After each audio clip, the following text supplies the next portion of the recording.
Bom dia a todos, bom dia a todas, sejam todos muito bem-vindos a mais um ICL, Mercado Investimentos, a saideira do ano, gente, último programa aqui. Débora já até saiu de férias, mas eu ainda estou aqui hoje para mostrar as notícias mais importantes da economia para vocês. Um dia bem parado, na verdade, mas a gente vai falar um pouco sobre o pacote do Milei, por exemplo, ver qual que é a lógica, qual que é a instrução que eles estão tendo e explicar até essa lógica da escola austríaca, desse anarcocapitalismo, para mostrar o que está por trás desse pensamento todo aí do Milei, o que ele quer fazer com a Argentina. Vamos falar também do desenrola, já que a gente teve agora definição da taxa de juros que vai ser cobrada aí dentro do crédito rotativo.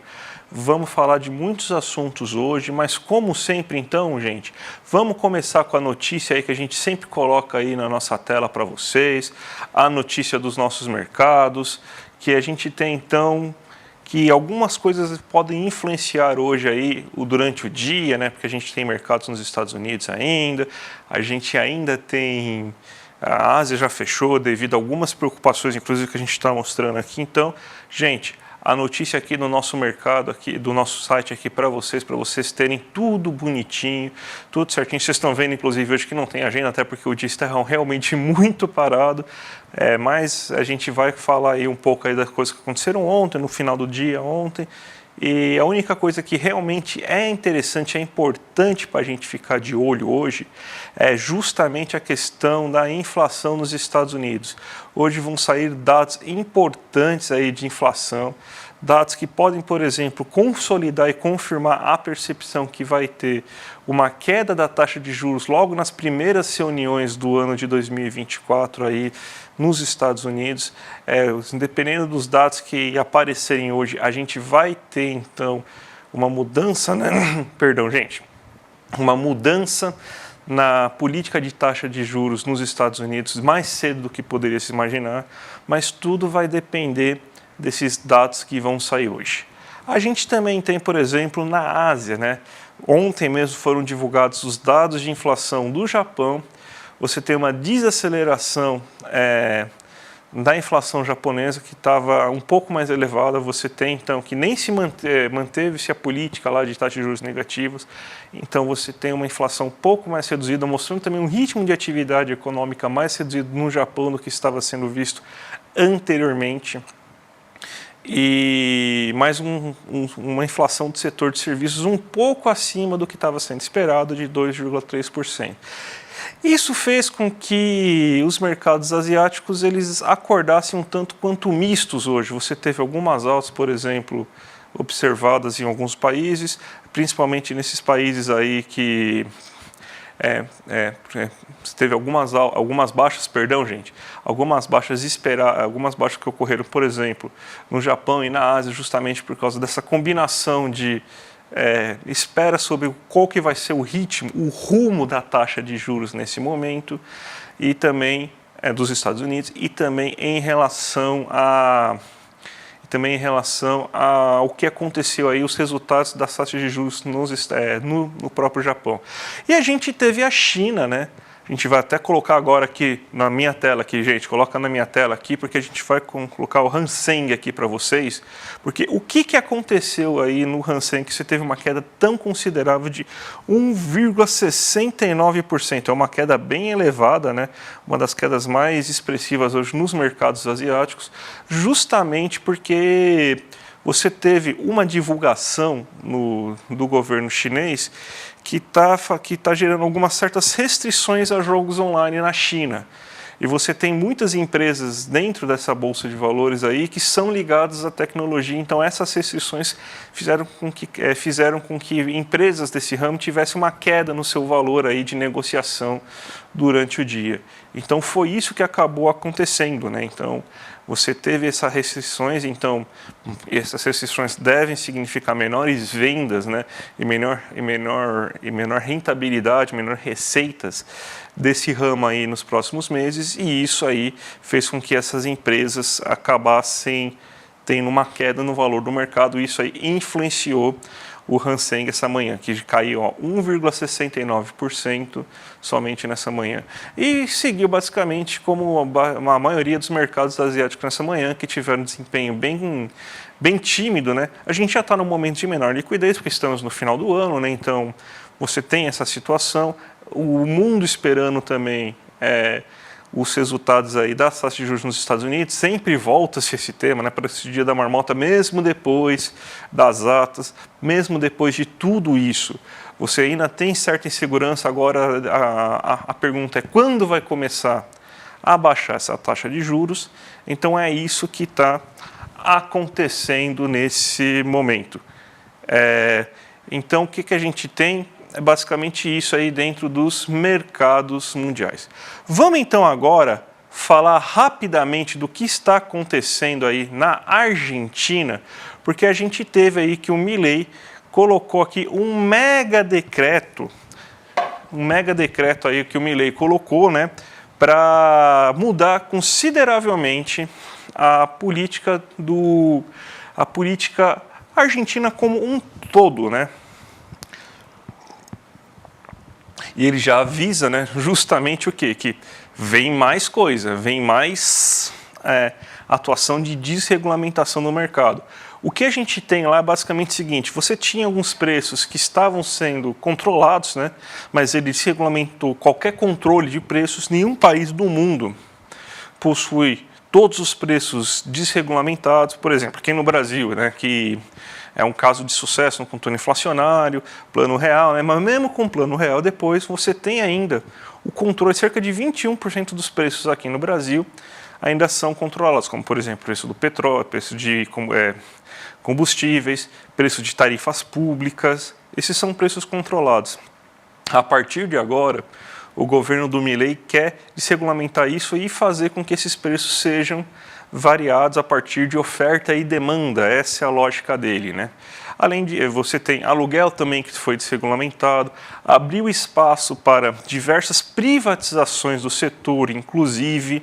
Então você já colocou meio que abrindo capital e deixando o caminho aberto para privatizar a empresa petrolífera da Argentina, para privatizar a Aerolíneas Argentina, que é a companhia aérea do governo argentino. Então você tem todas essas medidas. Então o que o Milei está colocando? Até ele falou uma frase, né? Essa frase aí o pessoal não notou muito, mas é muito importante para a gente tentar entender qual que é a lógica do Milei quando ele está tomando todas essas medidas, que é o seguinte: ele falou, agora as pessoas vão poder pagar o seu aluguel até com litros de leite, se ela preferir. Isso aí está no cerne do pensamento austríaco, do pensamento anarcocapitalista, ultraliberal, que o Milei pensa. Porque para o Milei, dinheiro é um negócio que só atrapalha. O Milei acredita basicamente que as trocas devem ser... o dinheiro só é um facilitador de trocas, que na verdade as coisas se trocam pelos mesmos valores, né? Então, na verdade, você só não quer trocar um litro de leite por aluguel porque você não quer, porque é muito difícil. Então você utiliza esse dinheiro nisso, né? Então ele tenta mostrar assim que o peso do dinheiro ele é muito reduzido. Isso faz parte aí da lógica, né, na lógica anarcocapitalista dele, que vê inclusive que o Estado não passa de uma figura para dificultar a vida do ser humano. Então, para ele, o Estado só tem uma única função, que é acabar com a liberdade, né? Depois ele fala a liberdade, né, com um palavrão.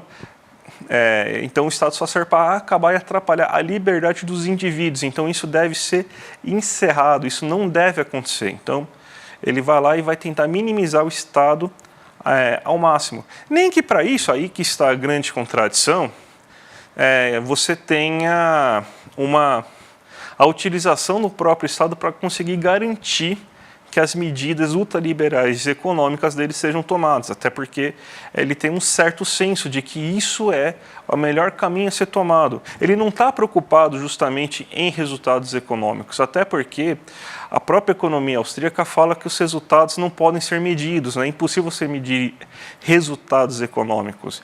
Eles não acreditam nisso. Então, o que ele quer, na verdade, é um sistema moralmente superior, que é o sistema de economia austríaca, que pouco importa o resultado, mas que garanta a liberdade plena dos seus indivíduos. Então, essa é a lógica anarcocapitalista, essa é a lógica perigosíssima do Milei. É um Estado mínimo, não servindo para nada, mas sendo que é moralmente superior na cabeça do Milei essa maneira de vida, então ele vai utilizar o Estado, sim, como forma de implementar suas ideias. Então é isso que está por trás de tudo isso. Então ele vai continuar fazendo esses pacotes ultraliberalizantes, fazendo com que não exista mais quase nenhum tipo de regulamentação. Até se ele não precisar ter dinheiro, para ele é melhor, até por isso que ele quer usar o dólar, né? Porque ele não quer ter a dor de cabeça de utilizar dinheiro. Então a Argentina vai tocar assim o barco como for, e vamos ver quais serão, se ele vai aguentar primeiramente, né? Vamos ver como que vão ser os resultados da Argentina em relação a tudo isso, certo?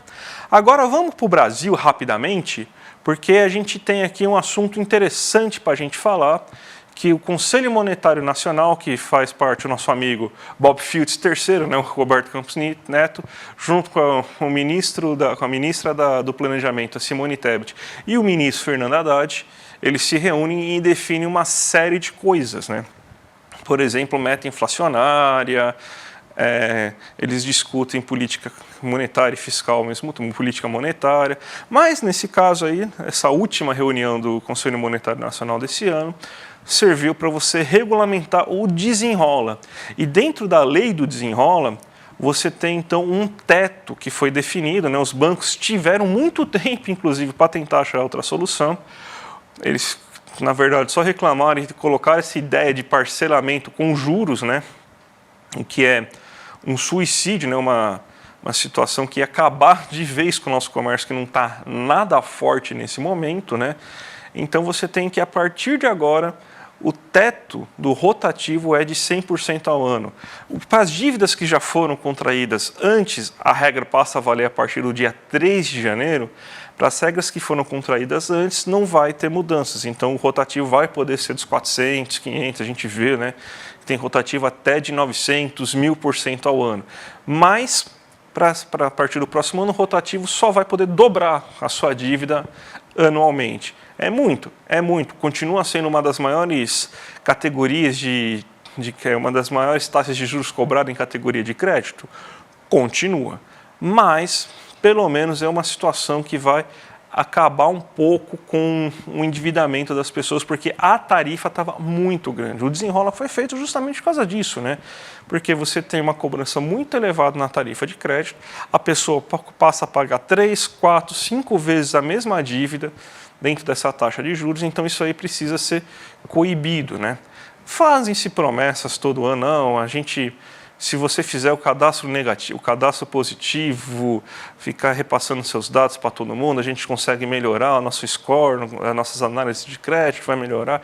Fizeram sempre algumas exigências, as exigências muitas vezes eram cumpridas e nada se resolvia. Então essa que era a grande verdade. Agora a gente tem um limite, então você não vai poder passar do 100%. É uma melhora considerável, pensando que a gente tinha um rotativo de quase 400% ao ano, né? Então agora não poder ser cobrado tanto mais aí das pessoas, né? É uma boa notícia aí, até porque a gente está precisando de um alívio, né? Dessas taxas de juros do mercado privado, porque é um absurdo, né? Uma taxa de juros de mais de 400% ao ano de média não é feita para ser paga, é feita para você simplesmente ficar atrelado com aquela dívida e o banco ficar ganhando rendimentos acima de juros e tudo mais, você ficar meio que um escravo, um devedor, né? Ficar dependente daquela situação. Então, é uma boa medida aí que acaba sendo tomada. Continuando no Brasil, a gente também teve a nossa pesquisa aí do comércio. Então, a próxima notícia que a gente vai colocar aqui no site, inclusive, né, que você tem, que é a pesquisa de confiança do consumidor, que é sempre feita pela GV, a gente sempre mostra isso, a gente sempre fala muito nesse ponto aí, que o consumidor, a economia é muito uma questão de de perspectivas, expectativas, né? Se as pessoas estão com boas expectativas, elas gastam mais. Se as empresas estão com boas expectativas, elas empregam e contratam mais. Então, sempre tem uma questão de expectativa sobre o futuro para saber como que vai ser o comportamento das pessoas. Então, a gente teve quedas consecutivas entre novembro e outubro, uma queda preocupante, né? Principalmente que a gente está no momento que costuma ser de elevação do comércio, né? E tudo leva a crer que a gente vai ter um mês de dezembro um pouco mais fraco do que normalmente se observa, né? Então, o comércio, mesmo com o brasileiro com uma renda maior, com nível de desemprego menor, com menos dívida por causa que você já tem uma parcela que conseguiu aderir ao desenrola, então está sobrando mais dinheiro na mão das pessoas. Mesmo com o brasileiro conseguindo melhores negociações salariais, esse dinheiro não está indo para o comércio. As pessoas não estão comprando quanto elas costumavam comprar anteriormente, e muito disso é por causa da questão da expectativa que as pessoas têm. Só que nesse mês de dezembro, a expectativa aumentou. Então, talvez isso se reverta em compras no comércio. Pode ser que, mas o grande efeito mesmo a gente vai ver para o próximo ano. As expectativas sobre o momento atual continuam ruins. Então, você tem aí que essa pesquisa mostrou que eles consideram ainda tendo uma visão negativa do cenário atual econômico. Isso também é uma coisa que precisa ser melhorada aí também na comunicação do governo, porque a gente tem ótimos dados e a percepção continua sendo de uma economia ruim, né? E a gente tem, ao mesmo tempo, que as pessoas, pelo menos nas pesquisas, começam a acreditar que no futuro, que em breve, a situação econômica passa a melhorar. Então, elas acreditam que ano que vem vai ser um ano com melhores salários, com preços mais baixos, então existe um certo delay, né? Então as pessoas devem comprar mais ano que vem. A gente está vendo já que o consumo das famílias esse ano foi elevado, se a gente pegar aqui os dados aí de previsão, aí, por exemplo, do Banco Central, que deve subir em 3,5% o consumo das famílias. Mas esse consumo não está indo todo para o comércio. Então, você tem que o comércio ainda está numa situação complicada, principalmente o comércio de maior valor, né? Mas isso aqui é uma boa notícia, pelo menos aqui, que sinaliza com que as pessoas estão começando a se projetar e se programar para realizarem compras no futuro. Então, esse é o principal dado que essa notícia aí vai colocar aí para a gente, tá certo? E antes da gente partir para a abertura de mercado, a gente tem uma notícia triste aí para falar, né?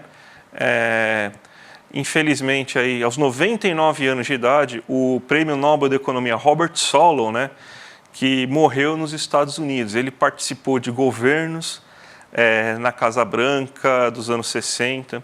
E todo mundo aqui que estudou economia, né, eu sei que a nossa função aqui é ensinar economia, né, para todos vocês, mas todo estudante de economia, pelo menos, que enfrentou macroeconomia 3, né, ou o último macroeconomia do crescimento, né, acabou enfrentando aí uma vez na vida o famoso modelo de Solow, né, que é do crescimento endógeno.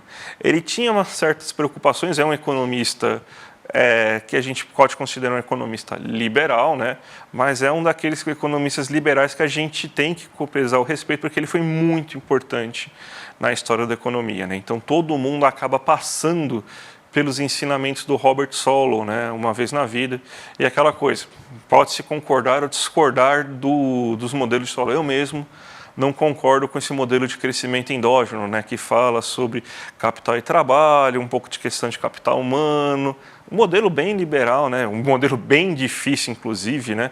Aliás, atrás do Milley lá tem o modelo de Solow, né, ele tira uma foto muito famosa lá, aí que fala, nosso economista é nosso presidente da Argentina, que é um intelectual, olha o que ele fez aí na matemática. Mas, na verdade, ele só estava reproduzindo o modelo de Solow lá, que qualquer estudante de economia de 7º ano lá aprendeu a fazer aquelas digressões e aprendeu a dissecar o modelo de Solow. Ele não fez nada demais. Mas ele é um cara aí que mudou bastante coisa da economia, né? Então, é um cara muito importante para a história econômica, né, do mundo, né? Então, vem minhas condolências aí.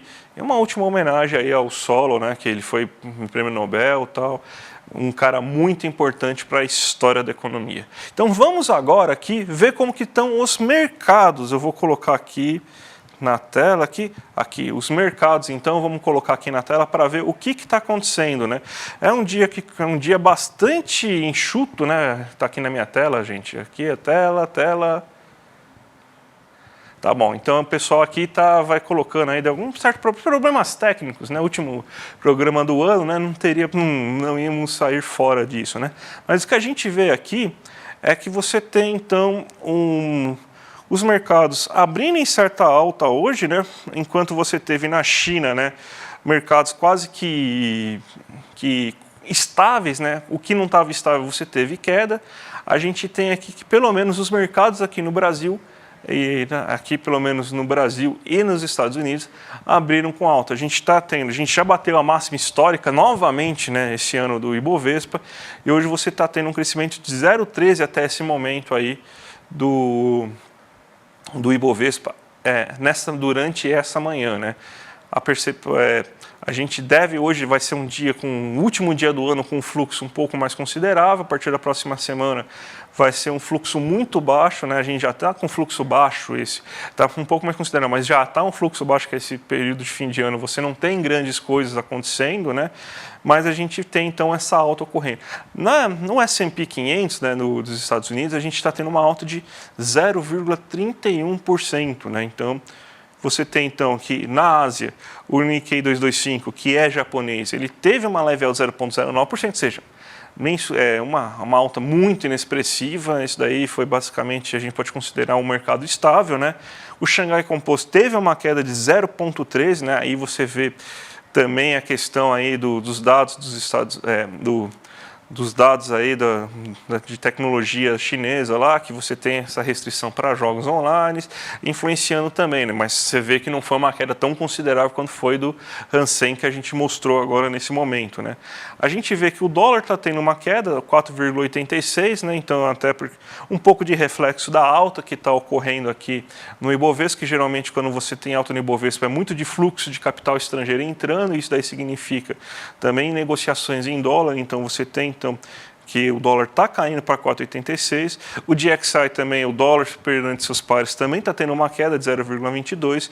E o petróleo, que está tendo toda aquela situação de incertezas nos mercados globais, justamente por causa do estreito do Oriente Médio lá, que continua tendo insegurança sobre passagens de navio, continua se elevando, e também teve repercussões sobre, mesmo com a China fazendo uma transição energética, esperando aumentar o seu consumo de petróleo nesse curto prazo. Então, tudo isso também está fazendo com que o petróleo se eleve, né? De novo, ele passou a barreira dos 80, né? Passou ontem, mas não fechou o dia na barreira dos 80, hoje ele volta a perseguir essa barreira dos 80, passando aí. Isso aí deve ajudar, inclusive, a puxar um pouco, por exemplo, a Petrobras aí nesse momento, né? Então, ela já teve a boa notícia da mudança de rating essa semana, o petróleo aumentando também seu valor, então a Petrobras pode ter algumas mudanças em relação a isso.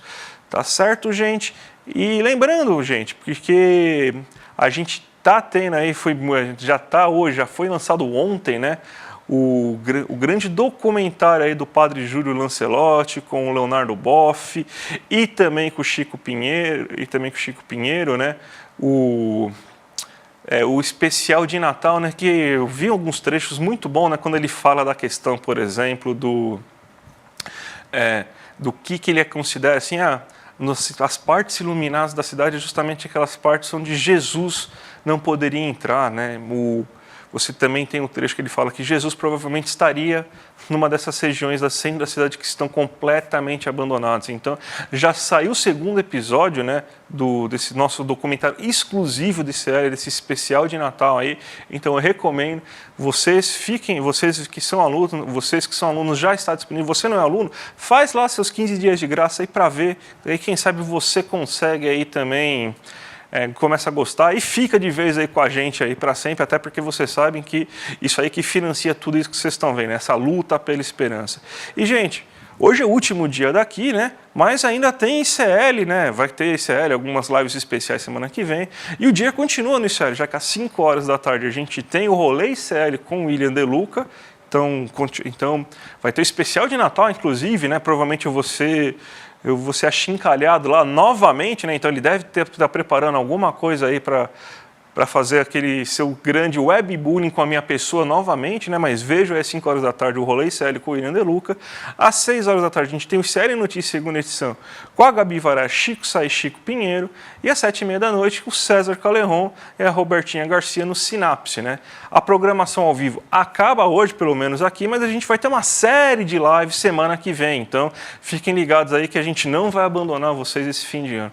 Mas o ICL Mercado e Investimentos vai parar agora nesse começo de ano, a gente vai voltar justamente na segunda-feira, dia 8, né? Então, eu desejo para todo mundo aqui um Feliz Natal, um próspero Ano Novo, feliz festas, dependendo qual, sei lá, for sua religião. Espero que você tenha uma boa festa aí dentro da sua religião. Queria agradecer muito aí o programa que estreou esse ano e está dando uma boa audiência, está todo mundo vendo, está todo mundo gostando bastante. Quero agradecer esse ano que a gente passou junto. E lembrando, né, ano que vem a gente vai ter muito mais coisa, ano que vem a gente vai continuar com vocês. A Débora também, que a Débora não está hoje, a Débora já se despediu de todo mundo ontem, né, mas eu estou me despedindo de todo mundo hoje, né, e ano que vem tem muito mais, a gente vai continuar fazendo esse trabalho, explicando a economia da forma mais didática que a gente conseguir. Tá certo, gente? Então, um grande abraço, um feliz ano novo e até ano que vem. O ICL tem um convite para você. Quem faz esse convite é Leonardo Boff. Eu estou feliz de estar aqui junto com esse grande jornalista que é o Chico Pinheiro e esse extraordinário padre que é o padre Júlio Lancelotti, que trabalha com aqueles que estão na rua, sofredores. E nós vamos refletir nesses vários tópicos sobre a esperança do nosso país, do nosso mundo. Convido a vocês a acompanharem essas gravações, porque elas suscitam em nós um compromisso para melhorar a situação do nosso mundo. A luta pela esperança. Essa conversa fraterna, em vários episódios, você não pode perder.